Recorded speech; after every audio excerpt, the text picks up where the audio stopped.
Present by Magahi Music Recording Studio, Guraro.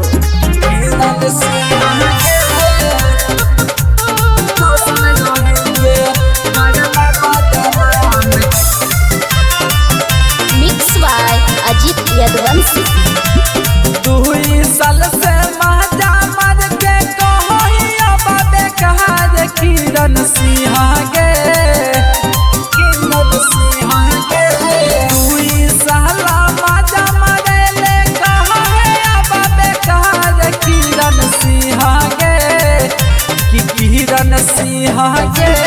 पहले से हाल तू छिना रे किरण सिंह गे रोशन रोही के करना बताना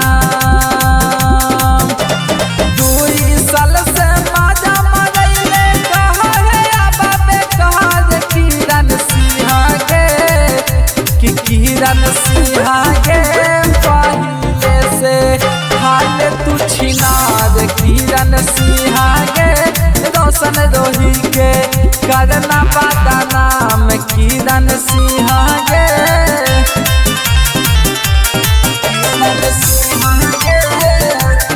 मिक्स बाय अजीत यदुवंशी। रोशन रोही के झूठो के फसाई नहीं केतना छोकरावन के साकर कन खाई नहीं रोशन रोही के झूठो के फसाई नहीं केतना छोकरावन के साकर कन खाई नहीं माजा मारे में तू आबा हो गई मशहूर किरण सिंह गे कि किरण सिंह गे पहले से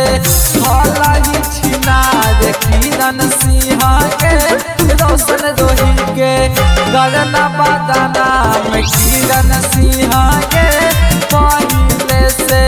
भला ही छिना रे किरण सिंह गे पहले से भला ही छिना किरण सिंह गे